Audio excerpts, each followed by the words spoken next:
सोनपुर गांव की सुबह हमेशा से शांत और सुहानी हुआ करती थी। पक्षियों का कलरव, पेड़ों से गिरती ओस की बूंदें और खेतों में हल जोतने की आवाजें, यह सब गांव की सादगी और सुंदरता को दर्शाते थे। इसी गांव में रहता था रामलाल, जो एक साधारण किसान था। उसकी जिंदगी का एक ही उद्देश्य था, अपने परिवार का पेट भरना और अपने बच्चों को पढ़ाई के लिए प्रेरित करना। उसकी पत्नी सुनीता भी मेहनती और दयालु स्वभाव की थी।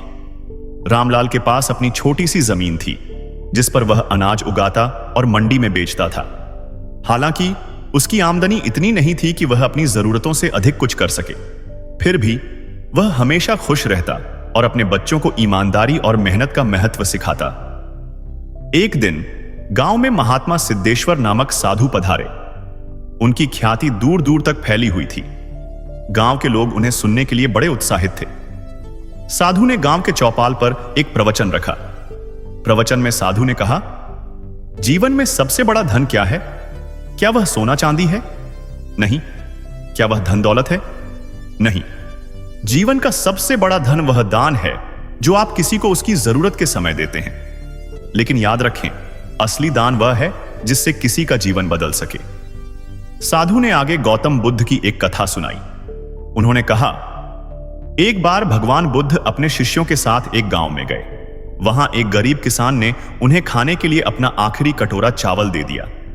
जब शिष्यों ने पूछा कि उसने ऐसा क्यों किया, तो किसान ने कहा, मैं भूखा रह सकता हूं, लेकिन यदि इससे दूसरों को शांति और ज्ञान मिलता है तो यह मेरा सौभाग्य है। भगवान बुद्ध ने उस किसान की प्रशंसा की और कहा कि यही सच्चा दान है। रामलाल भी इस प्रवचन को सुन रहा था। वह सोचने लगा, मैं तो गरीब किसान हूं, मेरे पास न तो धन है और न ही कोई मूल्यवान वस्तु। मैं किसी का जीवन कैसे बदल सकता हूं? अगले दिन रामलाल अपने खेत में काम कर रहा था। तभी उसने देखा कि पास के झरने के पास एक बकरी घायल अवस्था में पड़ी है। उसके पैर से खून बह रहा था और वह दर्द से कराह रही थी। रामलाल को उस पर दया आ गई। उसने अपने काम को छोड़कर बकरी को उठाया और घर ले आया। सुनीता ने बकरी की मरहम पट्टी की और उसे चारा दिया। बच्चे बकरी के इर्द गिर्द घूमने लगे और उसे प्यार से सहलाने लगे। कुछ दिनों में बकरी का घाव भरने लगा और वह चलने फिरने लगी। एक दिन गांव का एक बूढ़ा आदमी रघुनाथ रामलाल के घर आया। वह बहुत परेशान और थका हुआ दिख रहा था। उसने रामलाल से कहा, मैं कई दिनों से अपनी बकरी को ढूंढ रहा हूं। वह मेरी इकलौती संपत्ति है जिससे मेरा गुजारा चलता है। क्या तुमने उसे कहीं देखा है? रामलाल समझ गया कि यह बकरी रघुनाथ की है। उसने बिना देर किए बकरी को रघुनाथ को लौटा दिया।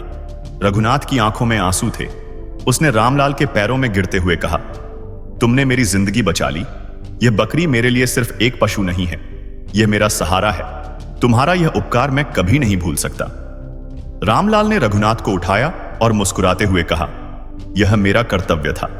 अगर मेरी छोटी सी मदद से आपका जीवन सुधर सकता है तो इससे बड़ी खुशी मेरे लिए कुछ नहीं। इस घटना की खबर जल्द ही पूरे गांव में फैल गई। लोग रामलाल की तारीफ करने लगे। महात्मा सिद्धेश्वर ने जब यह सुना तो उन्होंने रामलाल को बुलाया और कहा, तुमने आज हमें सिखाया कि असली दान पैसा या वस्त्र नहीं, बल्कि वह मदद है जो दिल से की जाए और किसी की जिंदगी में बदलाव लाए। तुम सच्चे अर्थों में दानवीर हो। महात्मा ने रामलाल को फिर से गौतम बुद्ध की कथा की याद दिलाई और कहा, तुमने भी उसी किसान की तरह अपनी दयालुता और निस्वार्थ भाव से दूसरों की मदद की है। यही सच्चा दान है। रामलाल ने उस दिन समझ लिया कि जीवन का असली दान किसी की जिंदगी को बेहतर बनाना है। यह धन दौलत से नहीं, बल्कि दया, करुणा और सहानुभूति से संभव है। उसने अपने बच्चों को भी यही शिक्षा दी कि असली खुशी दूसरों की मदद करने में है। उस घटना के बाद रामलाल और उसका परिवार पहले से भी ज्यादा खुश रहने लगा। उनके दिल में एक संतोष था कि वे किसी के जीवन में रोशनी ला सके। इस कहानी से यह सीख मिलती है कि जीवन का असली दान वह है जो किसी के जीवन को नई दिशा दे। यह जरूरी नहीं कि आपके पास धन हो। आपके पास दया, सहानुभूति और सेवा का भाव हो तो आप भी किसी की जिंदगी बदल सकते हैं। यही जीवन का असली दान है। इस कहानी से यह सीख मिलती है कि जीवन का असली दान वह है जो किसी के जीवन को नई दिशा दे। यह जरूरी नहीं कि आपके पास धन हो। आपके पास दया, सहानुभूति और सेवा का भाव हो तो आप भी किसी की जिंदगी बदल सकते हैं। जब हम निस्वार्थ भाव से दूसरों की मदद करते हैं तो हमारा अपना जीवन भी सुख और संतोष से भर जाता है। असली दान वह है जो केवल दूसरों को नहीं बल्कि स्वयं को भी आंतरिक शांति प्रदान करे। यही जीवन का असली दान है और यही सच्ची मानवता की पहचान है। अगर आपको यह वीडियो पसंद आया हो तो नीचे कमेंट करके जरूर बताएं। ऐसी और भी प्रेरणादायक कहानियों के लिए हमारे चैनल MK बुद्धा स्टोरी को सब्सक्राइब करना न भूलें। आपका साथ हमें नई कहानियां लाने के लिए प्रेरित करता है। धन्यवाद।